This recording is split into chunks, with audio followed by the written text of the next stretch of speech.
우리 시간에 오신 여러분들 위해 하나님의 풍성한 은혜가 넘치기를 주님의 이름으로 축원합니다. 넌 내가 책임진다, 이런 제목의 책이 있습니다. 주내임교회 목회하시는 김남국 목사님께서 룻기서 강해를 이런 제목으로 책을 내셨습니다. 이 책에서 자기의 간증 이야기를 하고 있어요.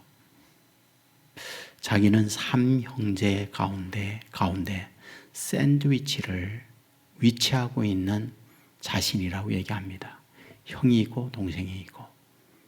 그런데 어릴 때부터 형도 천재고 동생도 천재인데 자기만 그러하지 못했다, 이렇게 얘기를 해요. 엄마가 난국아 부르면 난국이를 부르는 이유가 있었대요. 심부름하려고, 허드렛 일 시키려고. 그리고 형과 동생은 부르지 않았다고 얘기해요. 어릴 때부터 형이나 동생들 속에 자기는 열등하구나, 자기는 무능하구나, 이런 상황에 낮은 자존감으로 살아왔다, 이렇게 얘기를 합니다. 나도 공부 잘하여 인정을 받아봐야겠다. 그리고는 초등학교 4학년 때 공부를 했어요. 4과목 가운데에 3과목이 100점. 그리고 한 과목만 2개가 틀린 거예요. 놀라운 일이잖아요. 자랑스럽게 엄마에게 가서 얘기했어요. 엄마, 나 3과목은 다 100점이고 한 과목만 2개 틀려서.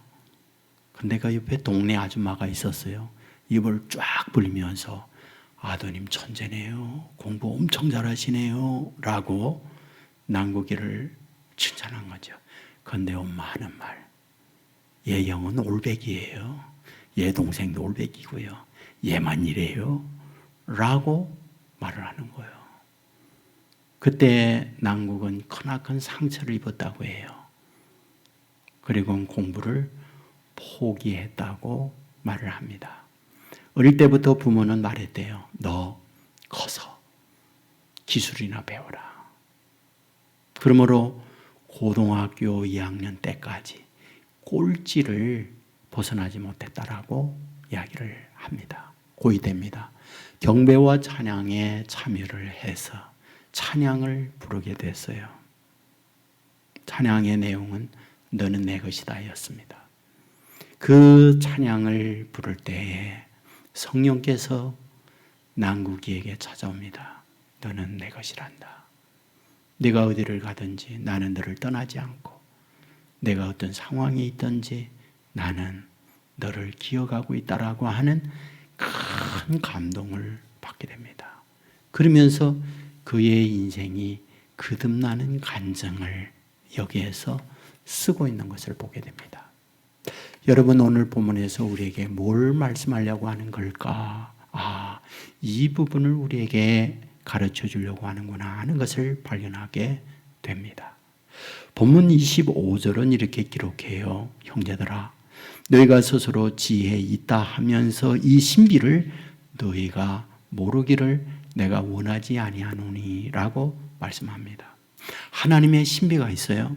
하나님의 신비를 너희가 모르기를 나는 원하지 않는다라고 말씀을 합니다. 그 신비를 33절에서는 이렇게 표현을 해요. 깊도다 하나님의 지혜와 지식의 풍성함이여 그의 판단은 헤아리지 못할 것이며 그의 길은 찾지 못할 것이로다 라고 말합니다.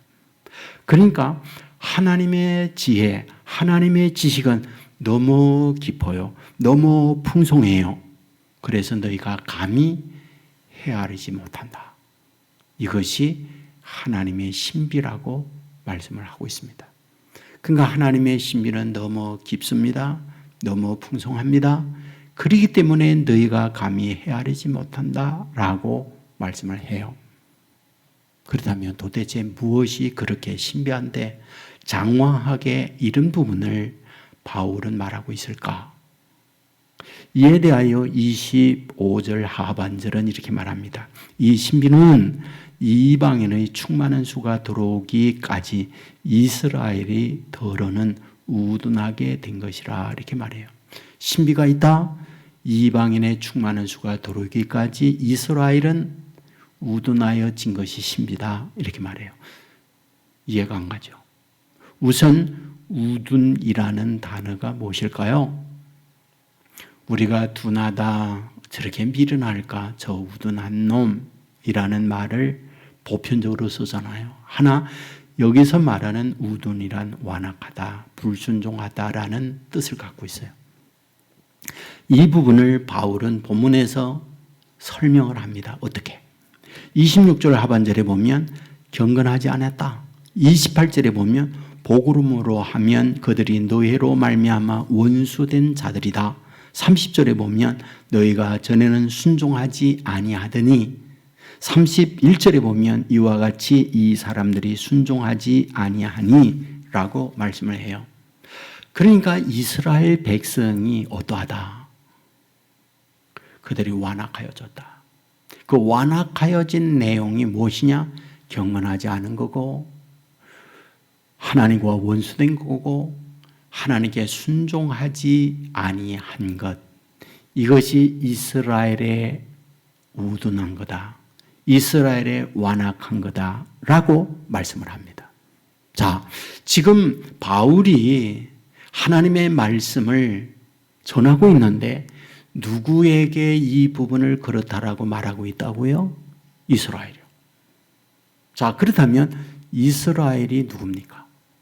우리가 성경을 보면 이스라엘이라고 하는 이름이 처음 등장할 때, 이 단어가 처음으로 나올 때 어디에서 이스라엘을 처음으로 사용할까요? 그것은 창세기 32장에 보면 이스라엘을 처음으로 얘기해요. 그가 이르되 내 이름을 다시는 야곱이라 부를 것이 아니요 이스라엘이라 부를 것이니 라고 하면서 이스라엘을 처음 씁니다. 그러니까 야곱의 이름을 하나님께서 계명하여 이름을 붙일 때에 처음으로 이스라엘을 하나님이 사용해요. 자, 그러면 어떤 배경, 어떤 과정을 통해서 하나님이 야곱에게 이스라엘이라는 이름을 붙여주고 있을까요? 여러분, 야곱은요, 형도 속이고 아버지도 속이고 형의 장자의 축복을 가로챈 거 아시죠? 그러니까 형이 자기의 축복을 가로챈 동생 야곱을 죽이려고 하니까 외삼촌 댁으로 도망가요. 그곳에서 20년 동안을 피신 생활합니다. 그러면서 거기에서 외삼촌 딸 2딸과 또 2딸의 여종 4명의 여자를 통하여 12아들을 낳고 딸 하나를 낳잖아요. 그런데 외삼촌 라반이 20년 동안 어떠하다고요? 성경을 보면 10번이나 야곱과 맺었던 계약을 파기합니다. 그리고 노예처럼 부리고 늘 야곱을 힘들게 만들어요. 그러니까 더 이상 외삼촌 집에 있다가는 내 인생 망하겠구나 생각하고는 외삼촌 집을 떠나 고향으로 옵니다. 20년 만에 고향으로 오게 되는데 뭐가요? 20년 전 형을 속였잖아요. 20년 전 형이 자기를 죽이려고 했잖아요. 그러니까 어떻게 형이 바뀌어졌는가 이런 궁금함을 갖고 자기가 믿을 만한 종을 자기 본가 고향집에 보낸 거예요. 그런데 그 종이 헐레벌떡 와가지고 주인 야곱에게 말합니다. 주인님 큰일 났습니다. 주인님이 고향 온다는 걸 형 에서께서 벌써 알고 있어요. 그리고는 400명의 특수 군대를 거느리고 주인님을 치겠다고 오고 있습니다. 가슴이 철컥하는 거죠. 성경은 어떻게 기록하는지 아세요? 야곱이 고민을 해요. 어떻게 될까? 그러다가 인간적 방법을 쫙 짭니다. 제일 먼저 인간적 방법이 뭡니까? 그거는 형에게 엄청난 선물을 안겨줘야겠다. 그리하여 형이 이 선물 받고 마음이 녹아지게 되겠다. 준비한 선물이 뭡니까? 성경은요, 암연소 200마리, 순연소 20마리, 암양 200마리, 순양 20마리, 전나는 낙타 30마리, 그 새끼들, 암소 40마리, 황소 10마리, 암낙이 20마리, 그 새끼들, 낙이 10마리. 여러분, 새끼 빼고 가축 몇 마리? 550마리. 여러분, 이게 그냥 선물로 주는 건데 어마어마한 거를 구별한 거예요. 거기에다가 여러분 어떻게 합니까? 이거를 형에게 안겨주면서 형의 마음을 녹여보아야겠다고 생각을 했는데 마음이 녹여지지 않는 거예요. 그리하여 야곱이 한 행동이 뭡니까? 제일 먼저 이 선물을 약복강을 건너서 선두에 서게 만들고 자기의 약물이 가축들을 그 뒤에 따르게 만들고 그 다음에 자기의 가족들을 다 건너가게 만들고 정작 본인은 강 안 건넌 거 아시죠? 본인이 안 건넜어요. 얼마나 마음이 두려운지. 그리고는 그날 밤 혼자 약복강에 우두커니 앉아서 이 일 저 일을 생각하는 거예요. 그런데 앞에 뭔가 덜컥 섰어요. 하나님이 보낸 사자였죠. 그런데 하나님이 보낸 사자가 이 야곱에게 시비를 거는 거예요. 그러자 거기에서 밤새도록 치고받고 싸우는 거죠. 여러분, 밤새도록 이와 같이 치고받고 싸우다가 마지막 하나님이 보낸 하나님의 사자가 한방 펀치를 날리잖아요. 어디요? 대투부에 한방 날리죠. 그러니까 대투부가 위골이 되면서 KO를 당하는 거죠. 쓰러졌어요. 그런데 성경은 뭐라고 말하는지 아세요? 그 쓰러진 상태에서 그 하나님의 사람을 이를 악물고 붙들죠.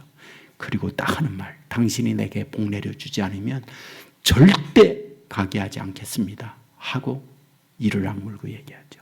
그때 물어봐요. 내 이름 뭐냐? 야곱입니다. 그러자 말씀하죠. 더 이상 내 이름을 야곱이라고 하지 말고 앞으로는 이스라엘이라고 하라고 바꾸어주는 것. 그때의 그 이름을 바꿔줍니다. 자, 그렇다면 어떤 의미가 이 안에 담겨 있는 거예요? 야곱의 뜻은 발목 잡은 자라는 말이에요. 발목 잡다 이 말은요, 앞에 가고 있는 사람 발 걸다 그 말이에요. 자기의 욕망, 자기의 이익을 위하여 앞에 앞서가는 이들은 어떻게 하든지 발목 잡고 발 걸어서 쓰러뜨리게 만들고 계주나 올림픽 어떤 메달에 금메달을 따려고 하는 욕망을 가지고 있는 심보가 야곱이라는 이름의 뜻이란 말이에요. 그러니까 그동안에 어때요? 정말 그의 인생살이를 보면요, 자기의 목적 달성은 위해 가지고는 온 몸을 올인하는 사람이 야곱이에요. 장자의 축복 가르친 것도 그렇죠. 외삼촌 집에 갔는데 라헬이라고 하는 둘째 딸이 미모가 뛰어나니까 그 여자, 자기 여자 만들기 위하여 어떻게 해요? 14년 동안을 모섬 생활한 거 아시죠? 여러분, 만일 저에게 미모가 있는데 그 여자가 등 돌린다 그러면 침 뱉고 뭐라고 해요? 여자가 너 아니냐? 이러고 돌았을 법하잖아요. 그런데 야곱은요, 정말 14년 동안을 한 여자를 위하여 올인하잖아요. 그리고 자기 여자 만들어요. 그게 야곱이라고 하는 이름에 담겨 있는 기질입니다. 그런데 지금에 와가지고 그와 같이 야곱으로 살아왔는데 하나님께서 그의 훅날리고 그리고 환도뼈가 위골이 되어지고 그런데도 끈질기게 붙들고 있는 그때 내 이름 뭐냐? 야곱입니다. 그 의미는 지금까지 내 인간적 수단 여기까지 살아왔습니다는 고백이었어요. 근데 하나님이 더 이상 야곱이라 하지 말고 이스라엘로 바뀌어줍니다. 그 뜻은 무엇이냐? 앞으로는 내가 너와 함께하여 내 힘이 아니라 내 힘으로 내 인생 살게 하겠다는 선언이었어요. 여러분, 이스라엘이 되고 난 이후에 그 자녀들을 뭐라고 불러요? 이스라엘 자손이라고 그래요. 그 후손을 뭐라고요? 이스라엘 백성이라고 얘기해요. 그리하여 이스라엘 자손, 이스라엘 백성이 출애굽할 때 하나님의 약속 그대로 그 이스라엘에게 홍해 갈라주죠. 광야에 왔을 때 구름기둥, 불기둥으로 인도해 주죠. 하늘에서 만나를 주죠. 반석에서 물 나게 하죠. 요단강 건너게 하죠. 여리고 성 무너지게 하죠. 가나안 땅 정착하여 살도록 복 내려주고 있는 것을 보게 되잖아요. 여러분, 이 얼마나 놀라운 축복. 이스라엘이라고 하는 이름을 가졌을 때에 그들이 몸소 경험하는 축복입니까? 그리고 계속해서 그 이스라엘에게 말했어요. 너희들에게 메시아를 보내겠다라고요. 그리하여 메시아 예수 그리스도를 보냈다고요. 그런데 오늘 본문에서 그런 이스라엘에게 뭐라고 그래요? 이와 같이 이스라엘 너희들에게 복을 내려 주었지만은 너희들은 뭐하다? 경건하지 않았다. 너희들은 뭐하다? 하나님과 원수되었다. 너희들은 뭐하다? 너희들은 불순종했다라고 얘기를 해요. 그렇다면 뭡니까? 이와 같이 정성 쏟고 약속된 그대로 이런 복을 내려 주었는데도 불구하고 원수되었습니다. 경건하지 않습니다. 하나님께 불순종합니다. 그렇다면 우리는 친구들과 놀 때에 자기 마음에 들지 않으면 어릴 때 너 대가해 이런 말을 썼어요. 너 대가해. 대가해는 아마 일본 말인가 그런 것 같아요. 너 꺼져 그 말이거든요. 우리 여기서 너 꺼져. 하나님은 이런 상황에서 이제는 너 꺼져. 대가해 할 수 있다라는 거예요. 우리가 성경을 보면요. 그런 경우 있거든요. 하나님께서 사울에게 기름 부음을 받고 사울이 불순종하게 될 때 성경은 말해요. 내가 너를 왕으로 세운 걸 후회한다. 그리고 뭐라고 말하느냐. 내가 말씀을 버렸으므로 나도 너를 버린다고 해요. 우리 친구들과 놀 때의 표현으로 보면 하나님이 누구? 사울을 택하신 거잖아요. 너 이제 더 이상 꺼져 라고 하는 말로 바꿀 수 있잖아요. 그런데 여러분 오늘 본문에서 우리에게 뭘 말해줍니까?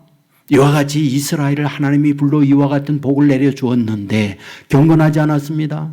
하나님과 원수되었습니다. 그들이 불순종하는 자들이 되었습니다. 그런데 본문에서 많이 반복하여 사용되는 단어가 있다고요. 긍휼이요.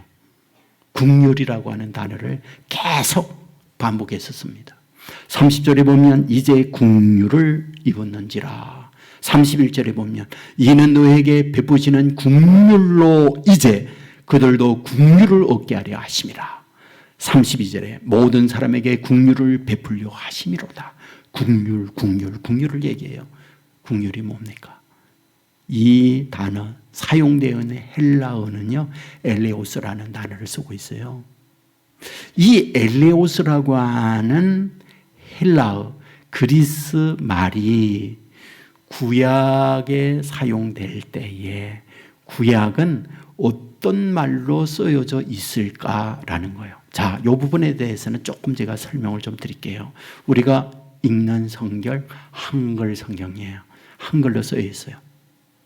그런데 이 한글 성경이 본래에 어떠한 언어, 어떤 말로 쓰여져 있나요? 두 나라 말이죠. 구약은 히브리 말로 되어 있고 신약은 그리스 말, 헬라어로 번역됐잖아요. 본래 구약은 히브리 말로 되어 있고 본래 처음 기록할 때 신약은 헬라어로 기록되어 있어요. 그 말을 한글로 번역한 게 지금 우리가 보고 있는 성경이잖아요. 그러면 구약에 히브리어로 되어 있는 성경을 당시 일반인들이 사용하고 있는 헬라어로 번역된 성경이 있다고요. 그거를 70인경이라고 해요. 다시요. 구약이 히브리어예요. 그 구약을 그리스 말로 번역되어 있는 성경이 있어요. 그 성경을 70인경이라고 해요. 그러면 70인경에서 오늘 우리가 읽고 있는 국률이라고 하는 단어, 엘리오스라고 하는 단어로 번역했다고 그랬잖아요. 그러면 구약에 있는 이 히브리어 어떤 단어를 신약에 엘리오스라는 단어로 번역했을까라는 거예요. 그러니까 히브리어에 헤세드라는 단어를 신약에 엘리오스라는 단어로 바꿨다는 거예요. 그거가 한글로 바꿀 때 국률이라고 하는 단어로 바꿨다. 그 말입니다. 그러면 오늘의 이 국률이라고 하는 단어의 의미를 알기 위하여는 본래 사용했던 히브리어의 헤세드라는 단어를 우리가 좀 알아야 국률이 이런 단어로구나 하는 것을 좀 더 알 수 있다. 그런 얘기입니다. 헤세드라고 하는 단어에 대하여는 목사님들이 많이 말했기 때문에 알 수 있어요. 왜? 구약의 국률이나 인애나 사랑이나 이런 단어들이 헤세드라고 하는 단어였는데 이 헤세드라고 하는 단어를 신약의 국률, 엘리오스라고 하는 단어로 번역했기 때문에 그렇습니다. 그러면 구약의 헤세드는 어떤 때에 사용되고 있느냐? 그 뜻이 무엇이냐? 하나님과 맺은 언약은 영불변합니다 라고 할 때 불변의 사랑을 말할 때 헤세드라는 단어를 썼다. 그런 얘기입니다. 자, 우리가 살다가 보면 서로 좋은 관계 속에서 좋은 관계로 이루어갑니다. 관계가 언제나 영원히 좋습니까? 그렇지 않아요.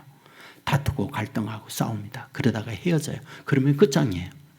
그런데 헤세드라고 하는 단어를 쓸 때에는 끝장내야 될 수밖에 없는, 소위 택가야 하여 너는 꺼져 라고 할 수밖에 없는 상황에 있지만은 하나님은 끝내 포기하지 아니하고 그를 붙드는 사랑을 헤세드라고 한다라는 거예요. 이것은 계약적 사랑이에요. 약속에서 바꾸지 않아요. 이것을 잘 보여주는 것이 구약의 고멜이에요. 고멜이 호세와 결혼하잖아요. 결혼하고도 얼마나 난잡한 삶을 살아요. 아이를 셋을 낳는데 그 세 아이가 호세아의 아이가 아니에요. 몸은 호세하고 사는데 임신은 다른 데 가서 하고 와서 아이 낳는 거예요. 그게 고멜이에요. 그러면 이 고멜에 대하여 어떻게? 더 이상 함께하면 안 되죠. 그런 더러운 몸을 가지고 있는 여인과 어떻게 호세아가 같이 합니까? 그런데 성경은 뭐라고 그래요? 남편 버리고 나가서 또다시 악질 포주에게 걸려서 살고 있는 그에게 빚 갚고 고멜을 데려오라는 거예요. 그게 호세아서예요. 그 호세아를 통하여 보여주려는 게 뭐다? 하나님의 헤세드를 보여주려고 하는 것이 호세아라는 거예요. 지금 이것이 신약에 왔어요. 그리하여 이스라엘 백성들에게 메시아를 보내겠다고 하면서 메시아 예수 그리스도까지 보냈잖아요. 그러나 정작 약속된 메시아 예수님이 왔을 때 예수님을 죽였어요. 그리고 원수가 됐어요. 이런 상황에 있는 누구? 이스라엘을 향하여 지금 바울이 오늘 본문에서 말씀하는 거예요. 뭐라고? 너희가 그렇지만은 하나님은 여전히 너희들을 포기하지 아니하는 국물로 너희들에게 간다. 헤세드로 너희들에게 가고 있다라는 것이 오늘 본문에서 말씀하고 있는 내용인 거죠. 여러분, 예수님은 이 땅에 오셔서 우리에게 베푸는 삶이 헤세드입니다. 이 부분을 마태복음 9장 13절에서 이렇게 말하거든요. 너는 가서 내가 긍휼을 원하고 제사를 원하지 아니하노라 하신 뜻이 무엇인지 배우라 그랬어요. 이 말씀을 예수님께서 하실 때 어떤 배경에서 이 말씀을 하고 있을까요? 예수님이 길 갑니다. 길거리에서 세금 받는 사람이 있어요. 이름 마태예요. 그 마태를 예수님이 말해서 나를 따르라. 제자로 삼습니다. 그리고 마태네 집에 가서 밥을 먹어요. 그때의 바리새인들이 이 모습을 보면서 온갖 멸시, 조롱, 욕을 해댑니다. 왜? 그곳에 누구들이 있었느냐? 한 상에 밥 먹는 사람들이 누구냐? 마태복음 9장 10절에 보면 많은 세리와 죄인들이 예수와 함께 앉아 밥 먹더니라고 기록하고 있어요. 여기서 말하고 있는 세리는 당시 창녀 취급을 하는 사람이에요. 그러니까 창녀와 세리는 같은 거위예요. 그런데 예수님께서 그런 이들과 함께 밥을 먹고 있는 거예요. 그러니까 그들에게 예수님을 향하여 바리새인들이 비난하고 욕을 해대는 거예요. 여러분 아세요? 물고기들이 바다에서 살고 있지만 소위 노는 물이 다르다는 거. 여러분 잘 모를 거예요. 저는요 바닷가에 살았기 때문에 물고기 노는 물이 다르다는 거 저는 압니다. 멸치, 까나리, 꽁치 이런 물들은요 수면에서 제가 볼 때는 재보진 않았지만 깊어야 1m입니다.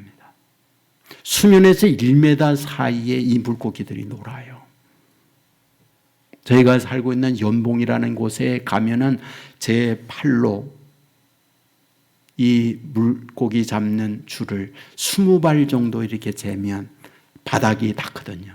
그러니까 20m 이상 들어가는 그곳에서 낚시를 하는데 여러분 그곳에는요 잡으면요 우럭이 바닥에서 좀 팔뚝만한 거 잡히거든요. 노는 물이 다르다니까요. 여러분 물고기만 노는 물이 다릅니까? 사람도 똑같습니다. 똑같은 우리의 이목구비가 있고 똑같은 밥을 먹고 살지만은요 노는 물이 달라요. 오늘 본문에서 세리들과 창녀들이 노는 물이 있고요. 바리새인들과 서기관들이 노는 물이 있어요. 그런데 예수님께서 누구? 그들과 함께 한 상에서 밥 먹는 거예요. 어마어마한 높은 회장님 가까이 할 수 없는 그와 회사의 바닥으로 들어가 청소하고 있는 그와 친구처럼 밥 먹고 있는 상태와 같다. 그 말을 하고 있는 거예요. 그러니까 욕을 바가지라는 거예요. 내가 어떻게 그런 이들과 함께하고 있느냐. 그런데 그때 예수님이 하는 말이에요. 나는 제사, 형식 원하지 않는다. 내가 원하는 건 국률이다. 그 얘기를 하는 거예요. 내가 원하는 건 헤세드를 원하고 있는 거지. 이런 형식, 격에 따르는 거, 노는 물이 다르게 노는 거 나는 원치 않아. 나는 국률이야, 헤세드야 라고 말을 하는 거예요. 여러분 가늠하는 여인들과 친구해서 그 편에 서서 있는 게 예수님이었잖아요. 자기를 3번씩 등에 칼 꽂고 배신하고 간 그에게 찾아가서 그를 위해 숯불 피워놓고 또 구워놓는 거. 그게 예수님이잖아요. 그게 바로 예수님이 베푼 헤세드였다. 이것을 오늘 저와 여러분에게 동일하게 베풀고 있다. 믿으시기를 주의 이름으로 축원합니다. 자, 우리가 이 말씀을 보면서 언제까지 이 헤세드를 베풀어 주냐를 말하고 있거든요. 26절에 구원자가 시온에서 오사 야곱에게서 경건하지 않은 것을 돌이키는 그때까지. 야곱이에요. 인간의 술수 방법으로 살아가요. 그를 돌이켜서 이스라엘 되게 하고 그에게 끝없는 사랑으로 끝내 구원을 얻기까지 이 헤세드를 너희들에게 베풀어 주겠다라고 말씀을 하고 있는 거예요. 여러분 앞부분에서 말씀했습니다. 야곱이 얼마나 인간적 욕망, 수단 속에서 살아왔는가. 그런데 하나님은 그를 떠나지 않았어요. 그와 함께하고 그에게 야곱의 이름을 이스라엘로 바꿔주면서 헤세드로 그의 인생을 품어주었다는 것이 지금 성경에서 우리에게 말씀해 주고 있는 거잖아요. 그런데 오늘 본문을 보잖아요. 이스라엘을 생각할 때는 우리 속에 어떤 생각이 드느냐? 혈통적 이스라엘에 대한 생각을 해요. 이스라엘 민족이 혈통적으로 해야 여기에 해당되는 사람이 아닌가라는 생각을 할 수 있어요. 그런데 바울이 본문에서 이스라엘을 확장해서 설명해 줍니다. 32절에 보면 하나님이 모든 사람을 순종하지 아니하는 가운데 가두어 두심은 모든 사람에게 긍휼을 베풀려 하심이라. 여기에 이스라엘이라고 하는 제한적 범위에서 모든 사람으로 확장하고 있는 걸 봅니다. 이스라엘이 모든 사람으로 확장해요. 26절에 보면 그리하여 온 이스라엘이 구원을 받으리라 말하고 있어요. 온 이스라엘이 구원을 받으리라 라고 할 때 혈통적 모든 이스라엘 이런 의미를 우리가 생각할 수 있잖아요. 그런데 바울이 갈라디아 교인들에게 쓴 편지를 보잖아요. 그러면 이 온 이스라엘 모든 사람이 이런 사람이구나 하는 걸 알 수 있어요.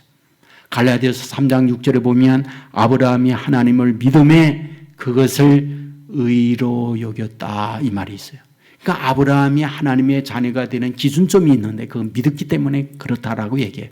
그리고 난 이후 갈라디아서 3장 7절에 이렇게 말해요. 그런즉 믿음으로 말미암는 자들은 다 아브라함 자손인 줄 알지어다 이렇게 얘기해요.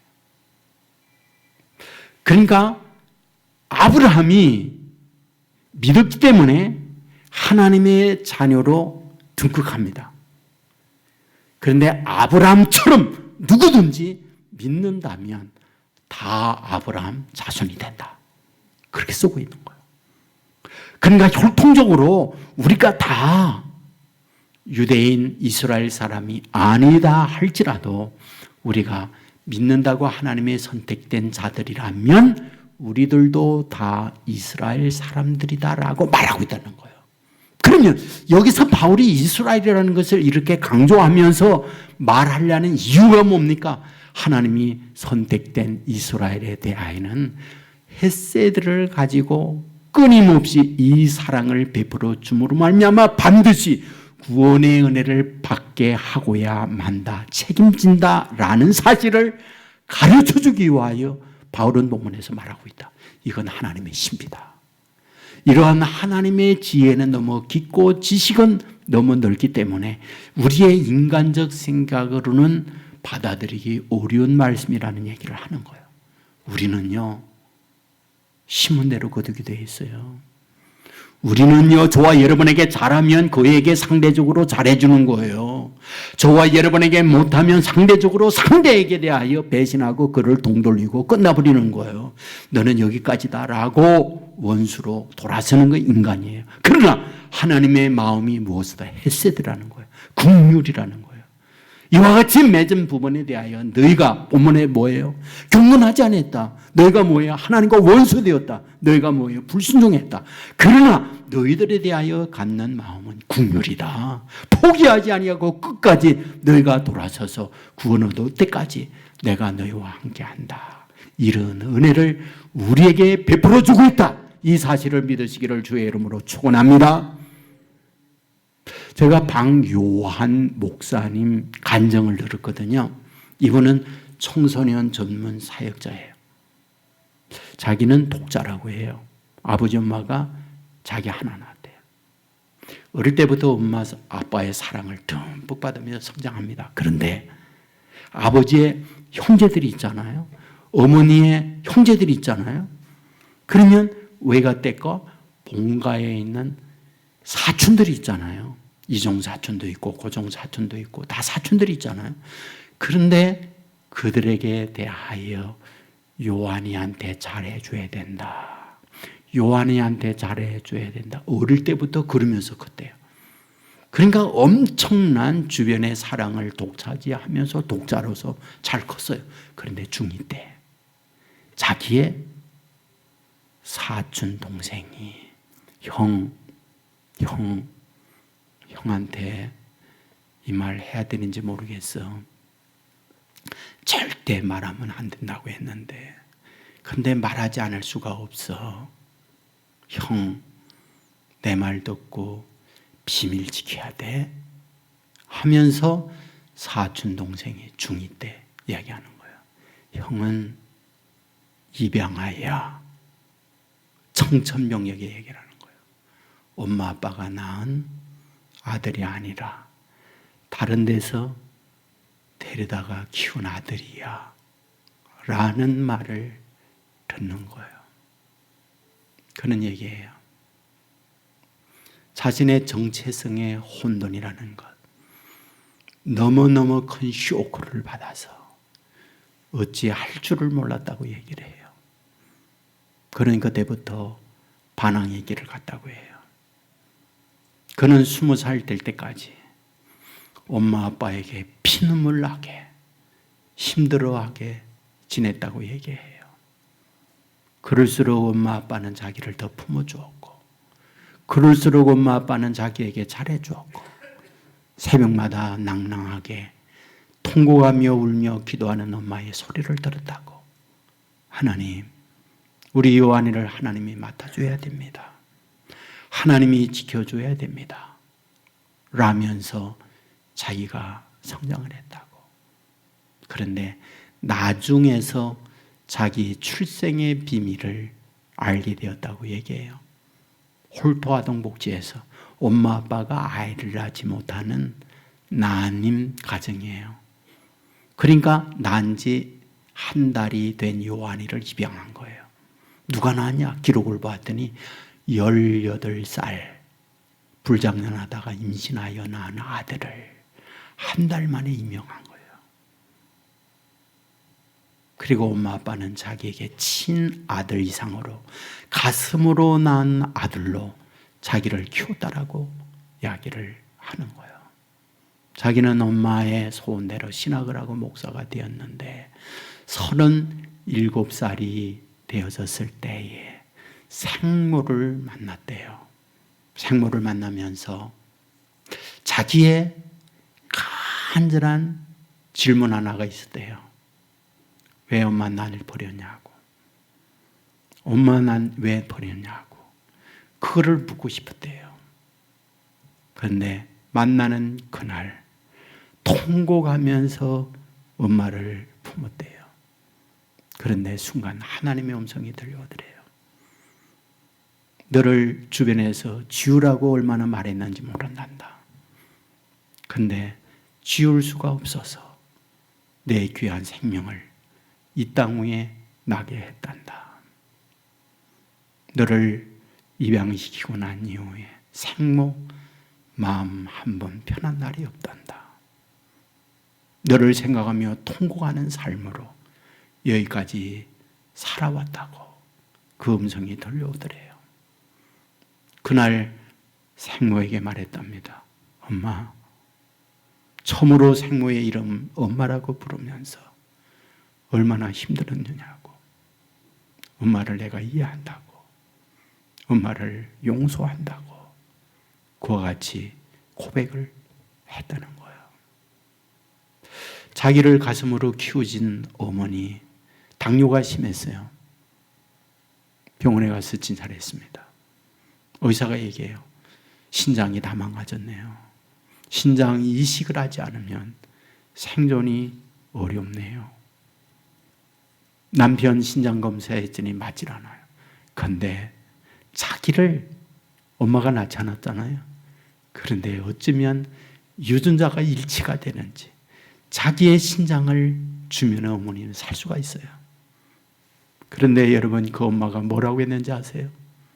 아들아, 내 사랑하는 아들아, 내 신장, 내 것을 띄어 나에게 이식하면서 내가 장수하고 나는 살고 싶지 않구나. 너에게 갈 것 하나 내 몸에 대는 건 나는 원치 않구나.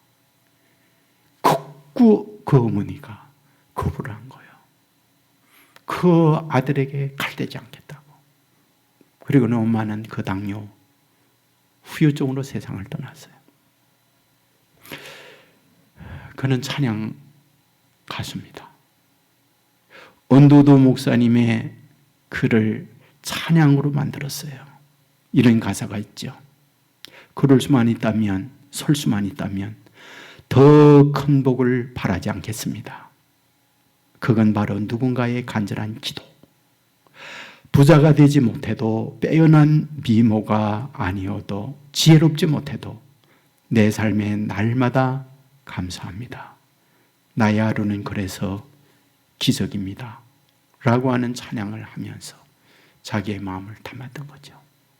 사랑하는 여러분, 저와 여러분은 누구인가요? 저와 여러분은 누구인가요? 여기에 있으면 무엇일까요? 하나님께서 저와 여러분을 불러 하나님의 자녀 삼았기에 여기에 있는 우리가 아닌가요? 우리의 삶은 어떻게 살아왔나요? 언제나 하나님의 마음에 합당한 자로 서 있나요? 선을 넘을 때도 많죠. 좌우로나 우로나 치우침이 없는 걸음이 아니라 좌에도 치우치고 우로도 치우치며 살아온 우리인 거죠. 박용환 목사님은 말했어요. 어머님을 통하여 아버님을 통하여 하나님의 헤세드를 몸으로 알았다고. 하나님은 이렇게 자기를 여기까지 인도해 주셨다고 고백을 하고 있어요. 이것은 박용환 목사님만이 아니죠. 이것은 이스라엘 경건하지 않았어요. 원수되었어요. 불순종한 그들이었어요. 그런데 하나님의 헤세드로 그들에게 가서 언젠가 반드시 택한 자들을 믿게 하여 주께로 돌아오게 하겠다는 약속의 말씀을 본문을 통해서 하고 있는 거죠. 이것은 저와 여러분에게 동일하게 주어지는 말씀이다. 믿으시고 이 은혜를 우리가 받았으니 여기에 합당하게 쓰임받고 반응하며 살아갈 수 있는 저와 여러분의 삶이 되기를 주의 이름으로 축원합니다. 우리 모두 자리에서 일어나겠습니다.